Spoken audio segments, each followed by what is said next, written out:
Welcome back to this channel. Excited to have you back with us today. Today I'm going to do something a little bit different for this week's video. Usually we walk through a practical use case of AI and show how this can be applied to local government. Well, today I'm going to do something a bit different. We're not going to walk through a use case. Instead, I'm going to talk to you about what makes me afraid of AI, what I'm most afraid about when it comes to AI. And it's not necessarily, I'll put it this way, I've never heard someone articulate this fear yet before, so I'm a little bit nervous to do this. I'm afraid that by saying this out there, I might lose some followers. I could lose some revenue when it comes to the AI side of the business that I do with civicinnovation.ai and some of the speaking I've done before. But I think this is important to say. I think this is a real concern that needs to be put out there and that we all need to be aware of when it comes to there's some of the real dangers of AI. And people have talked about dangers before and all the stuff like that. But I think this is pretty serious. So with that being said, I hope you still are a subscriber by the time this video is done. If not, please know I have absolutely zero ill will towards you whatsoever. I totally understand. Hopefully we can work through our differences and differences of opinions and still remain connections and colleagues and want the best for each other regardless. But with that being said, again, if you're not subscribed already, please go ahead and click subscribe, hit the bell for notifications because we make videos about once a week and I don't want you to miss the next one. And if you like this content, hit the thumbs up button. If you don't like it, of course, you know what to do. Smack that thumbs down button twice and we'll get started here. So a couple weeks ago, I was in Utah and I was at the Utah City Managers Association and a question was asked to me about something effective.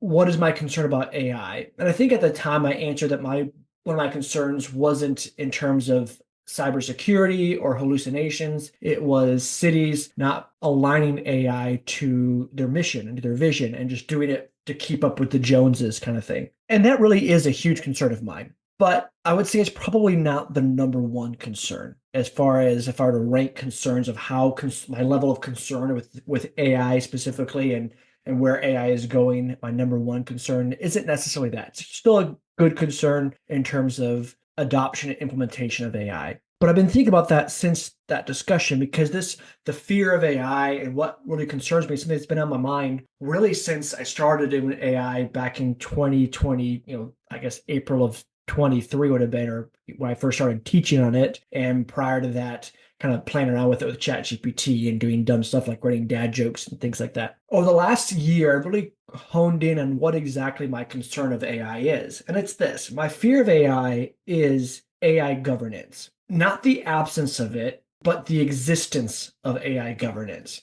And there's two specific things that I'm particularly concerned about when it comes to AI governance. Number one, and these are kind of 1A, 1B for me. It's hard for me to elevate one above the other because I think they're both equally dangerous. 1A is bad AI governance. And I don't mean non-existent AI governance. I mean bad AI governance. Liken it to this way. Imagine you're at an intersection and it's a dangerous intersection. And for a long time, there was no traffic signal there, no traffic control devices. And it's a dangerous intersection, right? You can imagine this being AI without any governance. No direction, nothing to be able to explain to the drivers what to do or not to do at the intersection, and you're kind of left to your own whims of what to do. It can be very dangerous. Now imagine the second scenario, that same intersection, that there are traffic control signals installed there because of this intersection. But imagine the traffic control signals all flash green at the same time. To me, that's a much more dangerous situation than not having any type of traffic control devices in the first place. Because if everyone at the intersection has a green light, you're going to have a crash, right? You're almost guaranteed to have a crash in that situation. You're likely to have a crash. There's a probability of having a crash without any traffic control devices there. But the presence of a bad traffic control device accentuates the probability of a crash. And that's one of my fears of AI governance is this is so new and I'm afraid we don't know what we're doing yet. We're still learning. We're still trying to figure this out. And so as cities and as organizations go about and create these AI governance models and AI governance structures, I'm concerned that we don't really know what we're doing. We're just putting things in there because it's what everybody else is doing. And we have to be ethical. We have to have safety guardrails and things like that, which is desirable for sure. but how do we know they're the right things? How do we know that these are the right AI guide rails? What is the metric? What is the baseline for AI ethics? How do we know that that is ethical in the first place? What is the overarching morality or the overarching moral principles that are guiding these AI ethics? And that concerns me because there's not we've I'm going to go a little bit philosophically for a second if you bear with me. We've gotten away from having good moral grounding and good moral principles for a long time here, and it's become more of a whatever feels right or feels good is moral, and that can be very, very dangerous. I'm afraid that if that's the structure, if truth is relative, if morality is based on what you feel to be true rather than objective truth, then we're installing traffic control devices, but they're all flashing green at the same time because it's not built on the right foundation. And we have different ideas of what the right foundation is. We can debate that, that's fine. But in a society that's been increasingly anti-morality, I guess I'm concerned about building AI governance and AI ethics on a anti-moral foundation. I just don't see that ending very well. So that's my fear number one is bad AI governance. First off, because of the what foundation of is ethics being built on, which a lot of the AI ethics and AI governance structures, I question the substance behind it. And I guess also because it's so new.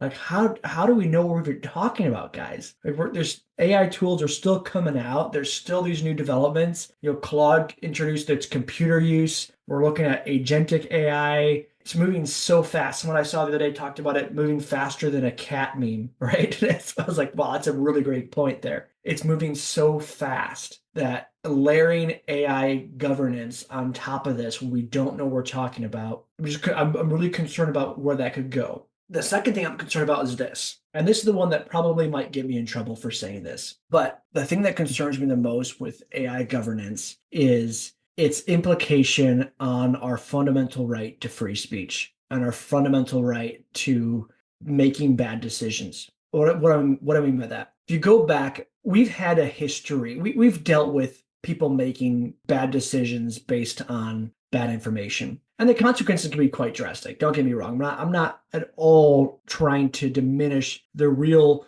consequences of doing that. The real consequences of making and perpetuating biased decisions. Those are terrible, and we need to do our best to minimize that and to have bias-free, as much as possible, bias-free decision making. I think it's best for everything to be able to have objective, fact-based decision making. If that was the only reason for AI governance, I would probably be okay with it. I'd have some questions about what makes something biased and not biased and what's the determination of that. But overall, I could get behind that for the most part. The thing that concerns me more, though, is this idea of making decisions based on unfactual information or perceived unfactual information. It's no secret, regardless of what political persuasion you are, what religious persuasion you are, what economic or social background you have, there's been some real concerns about the legitimacy of information and information that is first given to us, seemingly legitimized and seemingly factual, coming back and finding out that it's not factual. And there's so many examples of that. And at the risk of angering one side or the other, I'll just leave it at that because I'm sure you can think through your own life for the past 3, 4, 5, 6, whatever many years, and you can come up with examples of that, of something that was presented to you, either in news media, either in a conversation, on a social media post or something like that, that you might have accepted at face value and then come back and find out that that was not necessarily true or not necessarily accurate. So who determines what's factual? Who determines what is actually true? And how long do we allow for the light to shine forth in order to expose what is actually true? Because sometimes these things take time. Sometimes these things take research and information. Here's an example for you, right? So for years and years and years, the medical community firmly believed that attaching leeches to people to do bloodletting was a very efficient and the right thing to do when it comes to human care and disease management and virology and biology and things like that. That was something that was a standard practice for I don't know how many years, but it was a lot. it wasn't until further research came about and the light exposed the truth that we found out that it's actually not a good idea. We shouldn't just bleed that we don't bleed people out in order to cure their disease. Famously, that's how George Washington, the first president of the United States, died, was because of bloodletting. Probably would have been a minor thing, wound up him dying because of that. All I'm saying with that is it's not obvious to me that what we see right now and the information we have right now is necessarily 100% factual, and that there are not additional information that might come about. So I'm concerned about AI governance and cracking down and having a standard for what hallucinations are or what's factual is not factual or things like that without having the opportunity to let light shine in and expose what actually is true and having the time to be able to do that as well. And here's the thing too, when it comes to bad decisions based on unfactual information, again, can be disastrous, can be catastrophic at times, but we've managed through it. And so it's maybe not as catastrophic as we would think it is because as a species, we obviously lived through it. But the one thing I've not seen a society live through is an erosion of free speech, an erosion of our ability to